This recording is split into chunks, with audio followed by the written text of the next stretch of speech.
today is the official launch of your brand new book in the Ghost Hunter Chronicles series, the third book. How do you feel? I am so excited, and I keep having to pinch myself because I've been doing signings and just sort of opening boxes, and they're just full of brand new boxes that I have to sign. And I every time I have to pinch myself, and tears come into my eyes going, I can't believe this is happening. It's such an honour to be able to get your book published. And I think, did I do that? I can't quite believe I did it. And as someone who's witnessed you opening those, I can actually vouch for the fact that there's been many a happier tear shed. Yes. And it's excitement, even though you know what's coming out of the box. It's this excitement. You're like a kid in a candy store. It's the feel of it. Yeah, feel of it, the smell of it. And then I flick through and I go, I can't believe I wrote that. How did I come up with that? What's going on? What's going on? Yeah. So we've been emailed lots and lots of questions since your first book and the Ghost Hunter Chronicles. And I've just picked a few today that seem to be recurring questions, and I'd like to ask you these questions. Okay. For everyone at home to hear. Now, you're not going to swear and you're not going to be naughty, are you? I'm not going to be naughty, no. That's a first, isn't it? Right, it's just very strange me interviewing you. I know. You're the professional and I'm just like in our own front room. I'm like a potato. Oh, you don't look like one. I feel like one.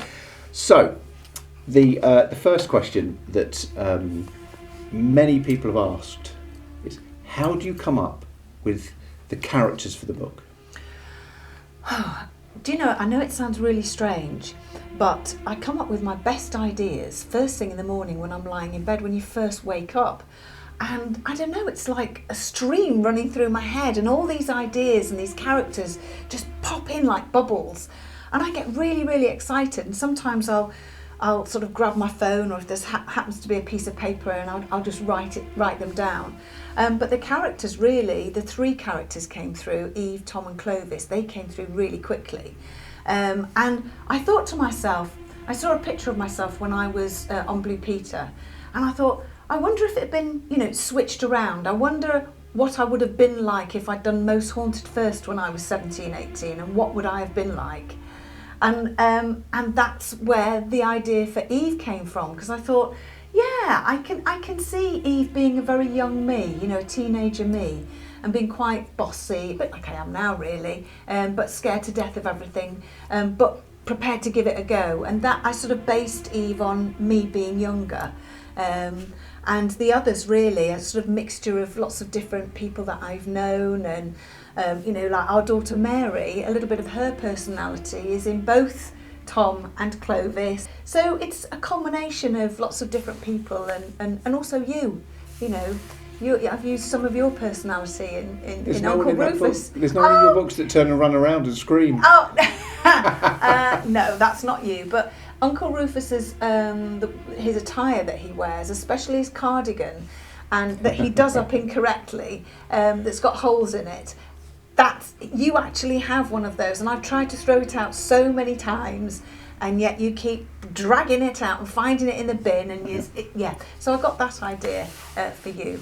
So there's lots of, like I say, lots of different people in my world and that are close to me that I've used to build those characters. I should have worn that cardigan now, shouldn't I? No, absolutely not. It's disgusting, and it smells of pipe smoke. Well, like a pipe. I know you like a pipe, but it stinks. Cigar on a pipe, it's fine. It stinks. The one thing I would take umbrage with what you just said is you're bossy. You're not bossy. But I have to be bossy with you. Everybody's seen it. I have to be bossy, because otherwise you'd just run around stupid saying, go on, squash my head to the spirits. Go on, do something awful, squash my head. Do something awful, kick me in the tummy or whatever. And I don't like that. I like to do it the more sedate way, you see. But you and the rest of the team, particularly the boys, are very much, do you as. In fact, Mary, when she's been on investigation, she takes after you, and I'm having to calm her down a little bit. So I have to be bossy. Well, I suppose we've got the scars to prove that you are correct. Yeah, there you go. One of the other questions is, how do you create the plots? Because you've got 3 separate books, and I know you're already starting your 4th one, which is extremely exciting. But from the first to the second, they were very different. and from the second to the third, it's hugely different. And I've read them all. The third book is terrifying. I can say from my own point, and I said to you, there was a point at night that I had to stop reading it because it was actually getting to me. So how do you create the plots? They just develop naturally, really. It's strange. Once I sort of, I in my head, I create sort of the skeleton of the story. And then once I start, I know what I'm going to do, chapter 1, chapter 2, and then build the plot around it. And then once I start writing it, and I write longhand first, it then sort of grows. But then the plot might change because as I'm writing, I don't know, it's like I'm possessed. Something will happen, the story will change in my mind, and it's only when I then transfer it onto my computer that I'm reading it back and I'm thinking, no, cut that, it doesn't make sense, I've gone too far, stick to your original skeleton plot.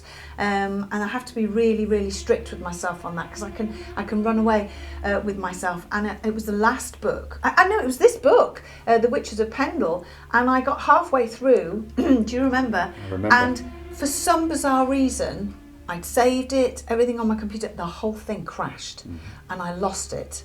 I lost the work. I was coming to you, I was crying, wasn't I? Shaking. You did everything you could to get it back, and we lost it. And it was only afterwards that I thought about it. I thought, no, it's done me a favour because I'd made it too complicated. There were too many people in there. And so it was almost divine intervention, really, that sort of made me start again. And I'm really pleased for that. And that's the one key thing for me is I have to pull back a little bit because I can get so immersed and bring too many characters in. So yeah, I have to be really strict. So that's how I do my plot. Start with a skeleton and then build from there. I mean, one of the things that fascinates me watching you write is how you conduct yourself when you're writing, because you have a specific way, and I know a lot of writers do. What do you mean, hunched over and dribbling? That's just a normal thing. That's usually me on a Friday night.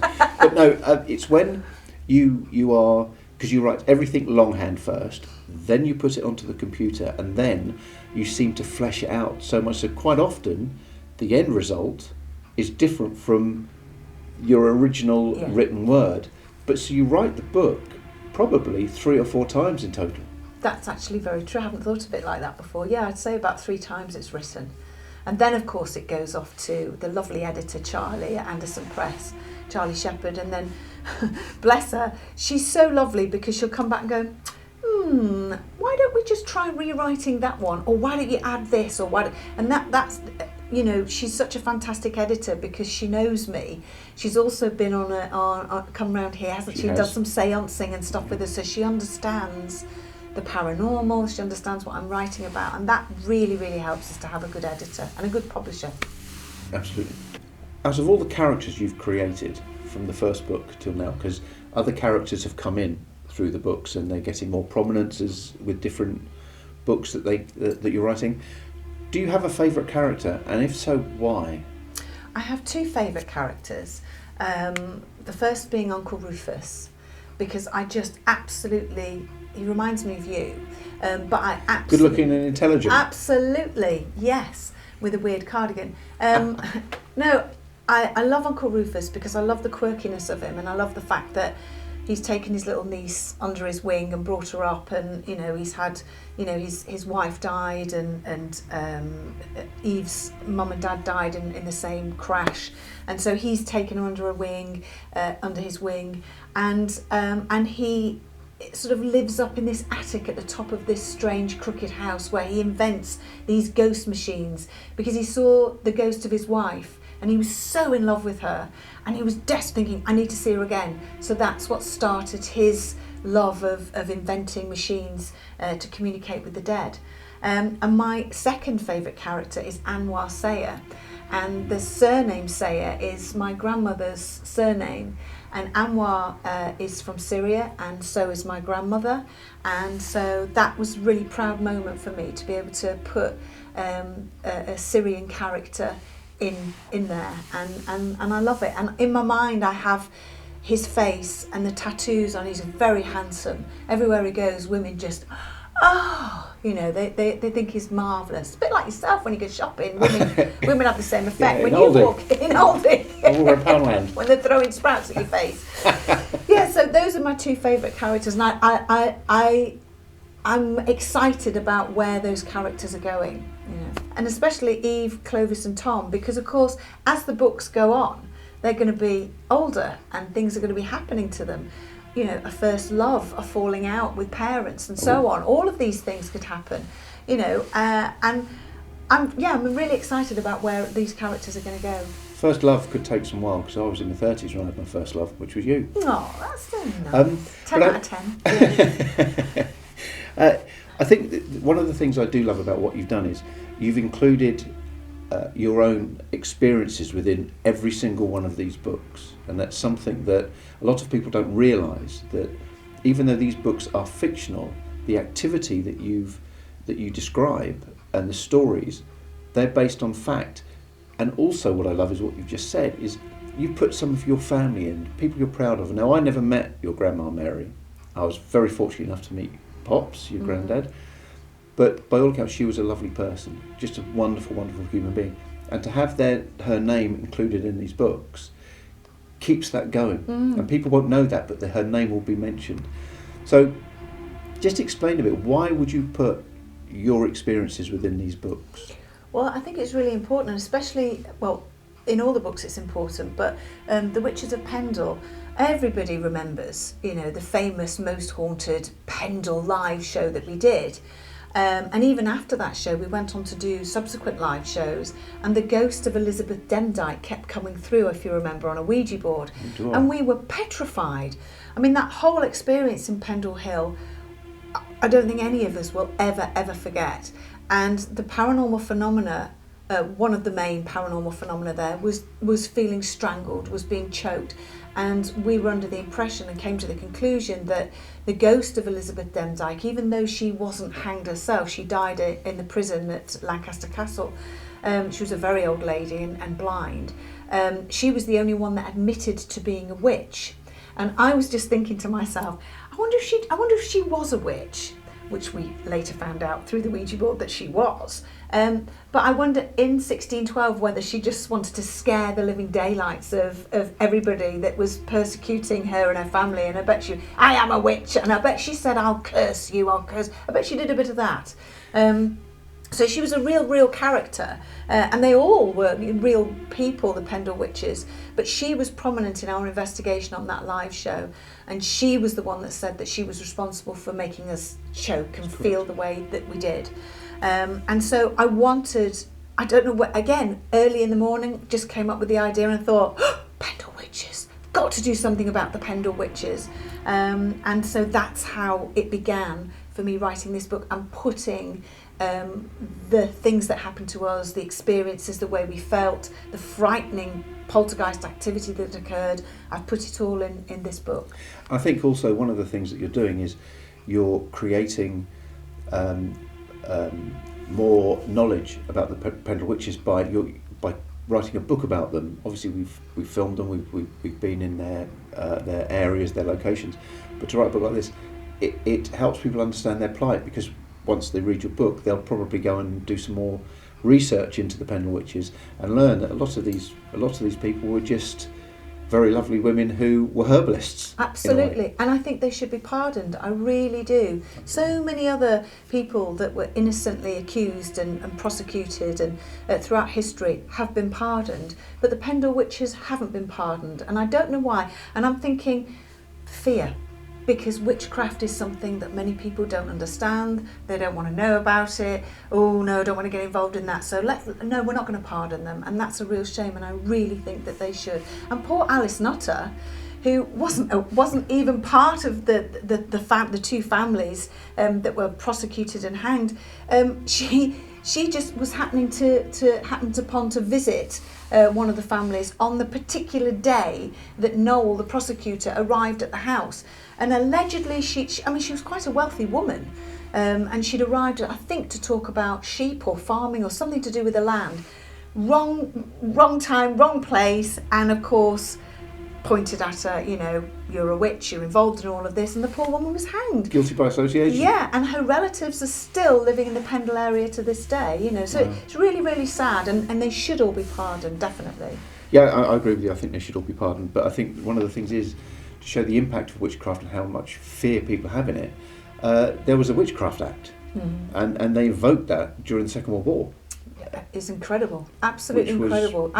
When you first told me about that ages ago, I was like, don't be silly. There's no such thing. But there is. So when people say there's no such thing as witchcraft, why would they make a law? I know. An act of parliament. Anyway,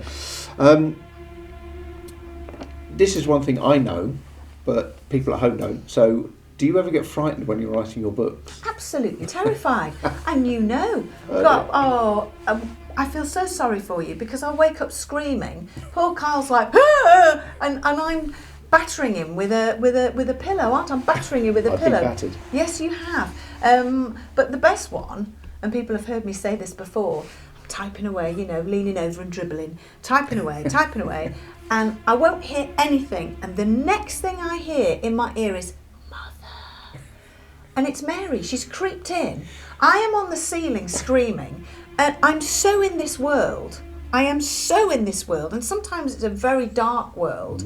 And I can't help it. I am in there. And it affects me and it frightens me. If they made a movie or a TV series out of it, I couldn't watch it because I'd scare myself even more. Because that's the other thing is you've done so many things in your life.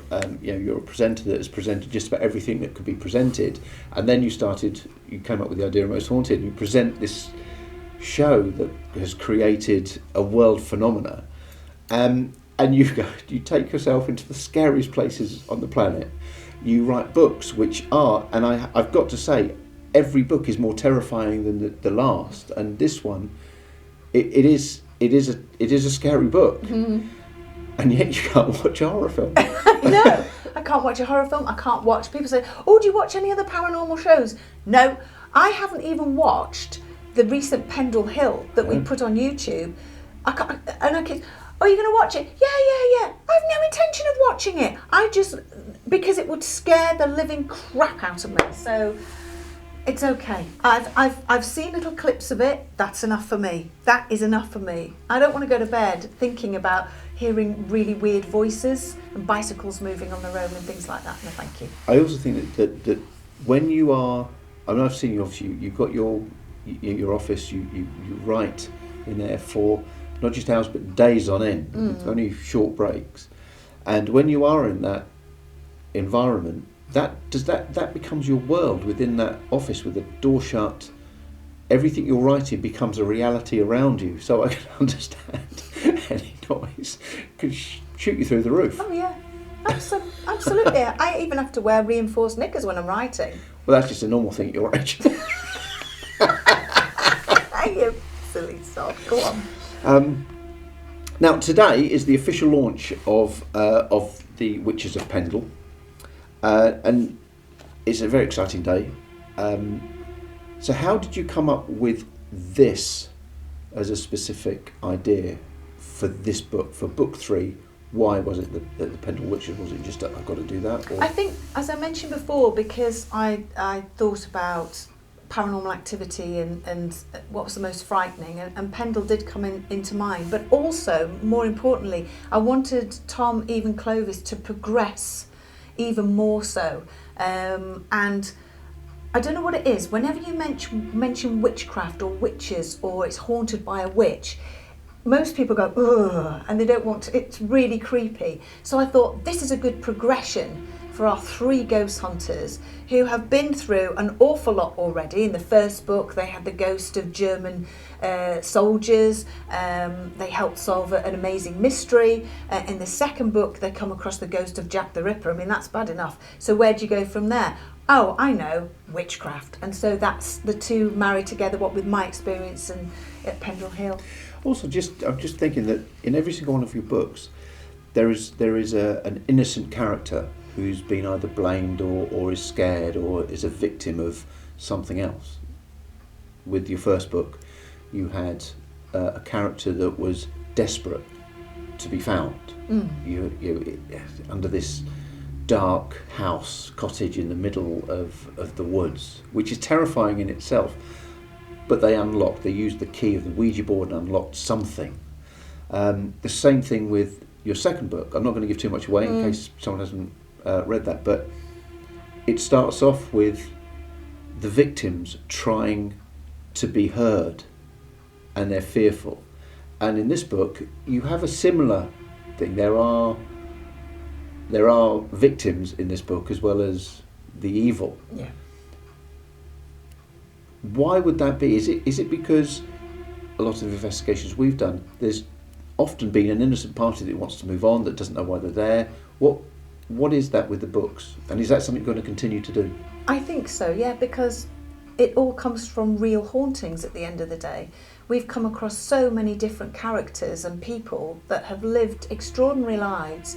Some of them are happy, some of them are so sad, some of them need help, some of them are trapped and need to move on. You think of all the ghosts that we've met in prisons, in old schools, in old churches, priories. It's been incredible. And a lot of these people need help. There's a little boy recently that we helped at Pendle Hall, that had been in his life locked in a room. And he was terrified and his ghost was still there, so we helped to move him on. So I think it's really important to sort of marry, the poltergeist activity, the paranormal activity with real hauntings that people might experience in their own homes, and wonder why is that happening? Why, as soon as we've started doing building works, have we suddenly got violent poltergeist activity? Oh, but at the same time we unearthed, an artifact that, is this connected to the building? I don't know. All of that, and these are real hauntings. These really happen. As I recall, the little boy at Bishton, that it was a butterfly that directed us towards that specific thing. Now, also with the artefacts that people have found, obviously in here, you without giving too much away, there's a witch's bottle. Now that's a real thing, and it's been found in many different places. People used to try and protect their properties in any way they possibly could. So why a witch's bottle? Why did I use it in the book? Purely because, like you say, witches' bottles were used for good as well as bad. So if you wanted to, get somebody to love you, or just to protect the house and wish good luck, a witch's bottle was used for that. But if you wanted to sort of ward off evil, if you wanted to ward off negative energy and so on, you would use a witch's bottle for that. But the weird thing is that even if you find a witch's bottle dug, in the bottom of your garden or stuffed in a wall or something in your house, it's a freaky thing to find. It really is an odd thing, because normally they've sort of got a wax seal at the top, and they've got like strands of hair, sometimes nails, human nails, or metal nails. The metal nails would be used you would heat the bottle up, and the metal inside would infuse the liquid, which was most times 9 out of 10 human urine. So it's a freaky thing to find. I remember our beautiful late great Paul O'Grady found a witch's bottle in his land, and he was freaked out. What the hell is this? And I was like, he phoned you straight away. I think it's a witch's bottle. I think it's a witch's bottle. It is a witch's bottle. Oh, But like we say, it was also used for good. So, but there's something about witchcraft that makes people go a bit funny, But isn't it strange with witchcraft? It does polarise opinion, because you have people who just automatically have the classic broomstick, pointed hat, and cat flying around. You have the complete evil, because everyone loves an evil witch movie, but really, they were herbalists. They obviously were bad. They did spells, and they would have done some bad spells as well as good spells, and that's what we love about witchcraft. And I have to say, within this book, I've read it a few times now, you go from right through the spectrum of that, the good to the evil, and it really covers it very well. I've just said, I know you're my wife, but I have to say that because it's the truth. If your books were to be made into a film or a television series, who would you have play the different parts, or do you know who you'd have played the different parts? Personally, I would want Johnny Depp in it, but it's not my books. Absolutely. I think for me, I'm a massive fan of The Walking Dead. So the actor that played the sheriff, Andrew Lincoln. Oh yes. I think he would be an amazing Uncle Rufus. I can just see him, Uncle Rufus. I think he would be an amazing actor to play that part. As for the others, I haven't a clue. I wouldn't know. And it's not something you kind of think of because you just think, oh, wouldn't that be nice if it was? Or, you know, but then every author thinks the same. Every author. All those, you walk into a bookshop and you look at all thousands of books and every one of them's going, oh, wouldn't it be nice if it was made into a film or a TV series? And the ones that are, wow, how lucky they are. I think they're amazing. So in my head, I've got a little image of when Uncle Rufus pops his head round the door. It's Andrew Lincoln. And unfortunately, Margaret Rutherford isn't with us any longer. But who would you have play her part? Do you know? Because I only see her as Margaret Rutherford, who Rutherford is based on Margaret Rutherford. It is. I don't know. I would say, I don't know. Maybe Miriam Margolyes would be quite a good. She would be great actually, because I think she's a wonderful.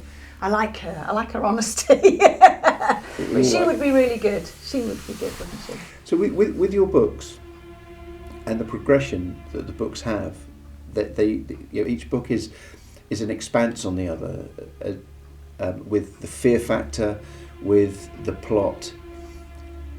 Is there an end, or can you just carry on writing these? I'm just going to keep writing them, and I'm just going to, like it started naturally, and I'm going to end it naturally. So I'm writing the next book. We'll see what happens there. I'm going to open it up a little bit wider because I want to sort of get into more of the realms of the veil, perhaps a few more characters, maybe the death of a character. I don't know.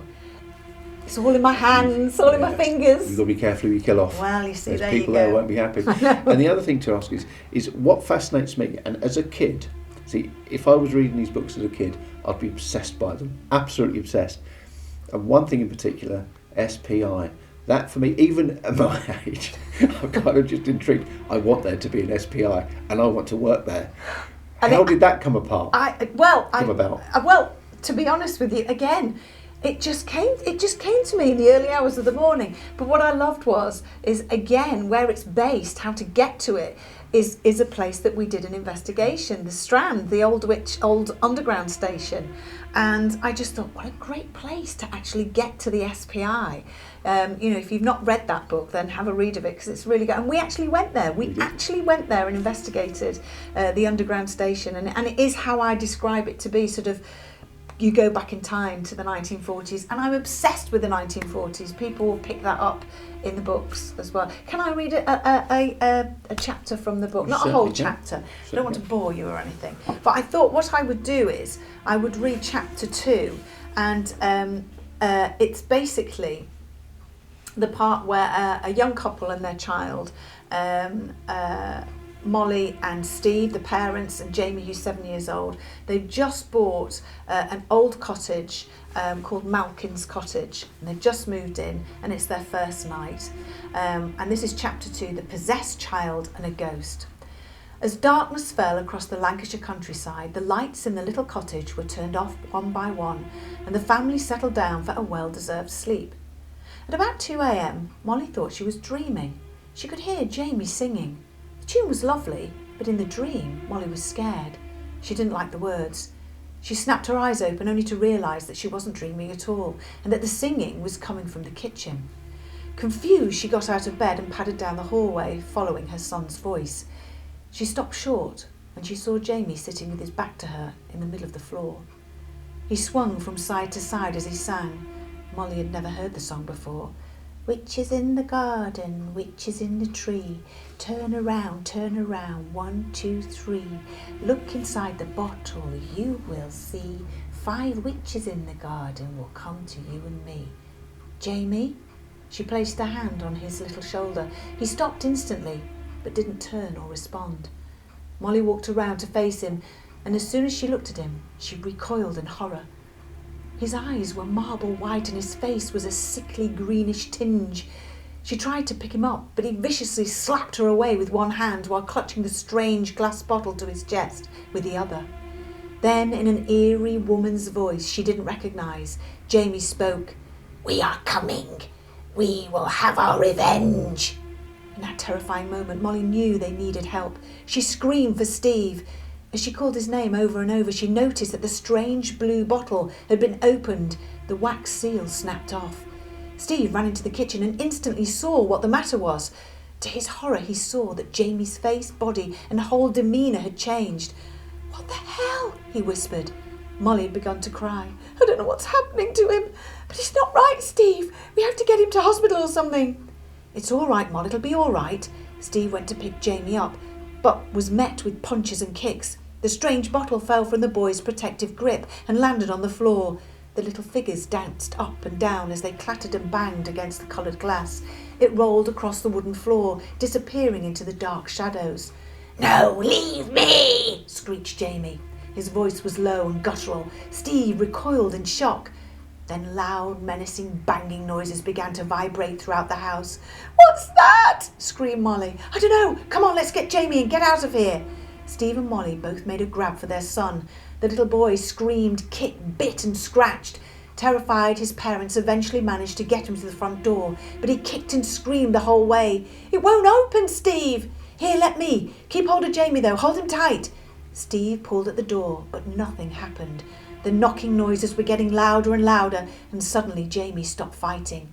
"It's here," he growled in his new sinister voice. Jamie slipped through his mother's grasp and fell to the floor, his breathing coming in rasping waves. The knocking was now happening at a terrific pace, so much so that Molly could feel the walls beginning to vibrate. And then she saw it. Steve followed his wife's shaking finger. A dark, shadowy figure had come silently towards them. This thing, whatever it was, loomed over them all. It looked like an old woman, but Steve couldn't be too sure. He suddenly felt a pressure on his throat, as if someone was crushing his Adam's apple. He stood up, choking and grasping at his throat, trying desperately to breathe. He managed to pull in some air and staggered his way to the window. Taking a lamp, he threw it with as much force as he could muster, and the window splintered into 1,000 pieces. "This way!" he gasped to Molly. She picked up their son, and after Steve had climbed out first, Molly passed the boy to him. She took one look back and saw that the shadowy figure had disappeared. The family left the little cottage for the last time that night. They all knew that they would never be coming back. Good grief, that's horrifying. It's not good, is it? And the bottle is The Witch's Witch's bottle, which in the first chapter you find out where that came from. See, when I read the first chapter, again, what I love about your books is when you start, you don't give anyone, let's just plonkety plonk. Let's just. It's almost like you get into the ring with Mike Tyson and he punches you straight away. There's no escape. I suppose I just want people to feel how we felt. I mean, they won't feel it as much as we did, but I want people to feel that, what on earth? Well, they do. Well, there you go. I hope that people enjoy The Witches of Pendle out today. And the one thing to remember is, with hundreds and hundreds of investigations and thousands upon thousands of experiences, there could be a lot of books coming up. I hope so. So everyone, enjoy this book. It's fantastic. And I can say that from personal experience.